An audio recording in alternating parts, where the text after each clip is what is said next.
Adam Neumann wasn't just building a company, he was crafting a dynasty.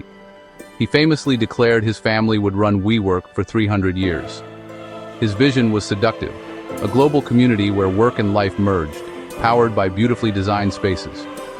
Neumann's charisma convinced investors that WeWork was a tech revolution, not just a real estate play. The promise? To make work meaningful, not just profitable. But as the hype soared, the business model's flaws were ignored.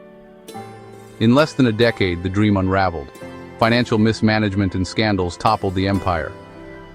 The 300-year dynasty became a cautionary tale of corporate hubris. Adam Neumann's fundraising prowess was nothing short of legendary, drawing in a staggering $12 billion from some of the world's most influential investors. His charisma and vision convinced backers that WeWork was more than just a real estate company. It was a revolution in how people worked and lived. This massive influx of capital fueled WeWork's explosive global expansion, allowing the company to plant its flag in cities across continents at a breathtaking pace. Sleek, Instagram-worthy offices and generous startup perks became the hallmark of a new work era, attracting ambitious entrepreneurs and freelancers eager for community and flexibility. But beneath the glossy surface, the growth masked a dangerous reality. WeWork signed long-term leases for premium spaces, then sublet them on short terms. Revenue numbers soared, but costs ballooned even faster, creating a risky imbalance. By 2018, losses had nearly reached $2 billion, even as the company's valuation skyrocketed to an eye-watering $47 billion, raising eyebrows across Wall Street. In reality, WeWork was a traditional real estate business dressed up as a tech giant, burning through cash with every new location it opened. Hype, branding, and a relentless marketing machine kept the story alive, convincing many that profitability was just around the corner, always coming soon. But the faster WeWork grew, the deeper the financial hole became, as expenses outpaced even the most optimistic projections. In the end, the empire was built on hype and hope, not on a sustainable business model that could stand the test of time. As WeWork prepared for its highly anticipated 2019 IPO, the company found itself under an intense spotlight. What was once hailed as a revolutionary force in the world of workspaces was now being dissected by analysts and the media. Beneath the surface, scrutiny revealed deep cracks in the company's foundation, raising serious questions about its business model and leadership. Adam Neumann's lavish spending habits, private jets, luxury homes, and questionable self-dealing sparked outrage among investors and employees alike. His extravagant lifestyle became a symbol of excess, fueling doubts about his ability to lead responsibly.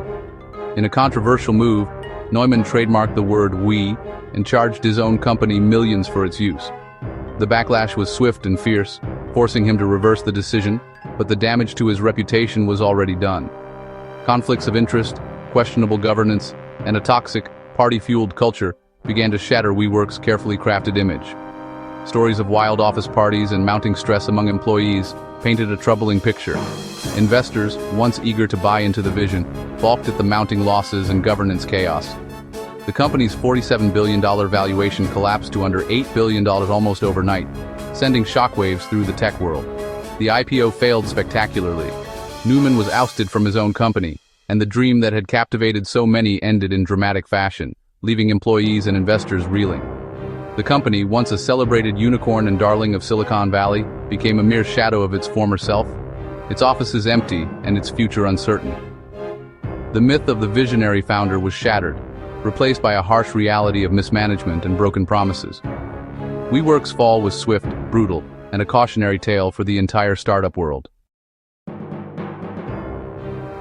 Years after its global collapse, WeWork's troubles found new life in India, a market once seen as a beacon of hope for the struggling co-working giant. The company's ambitious expansion had drawn attention, but beneath the surface, storm clouds were gathering. As WeWork India prepared to launch its highly anticipated 2025 IPO, a wave of serious allegations surfaced against its promoters: criminal conspiracy, cheating, and money laundering.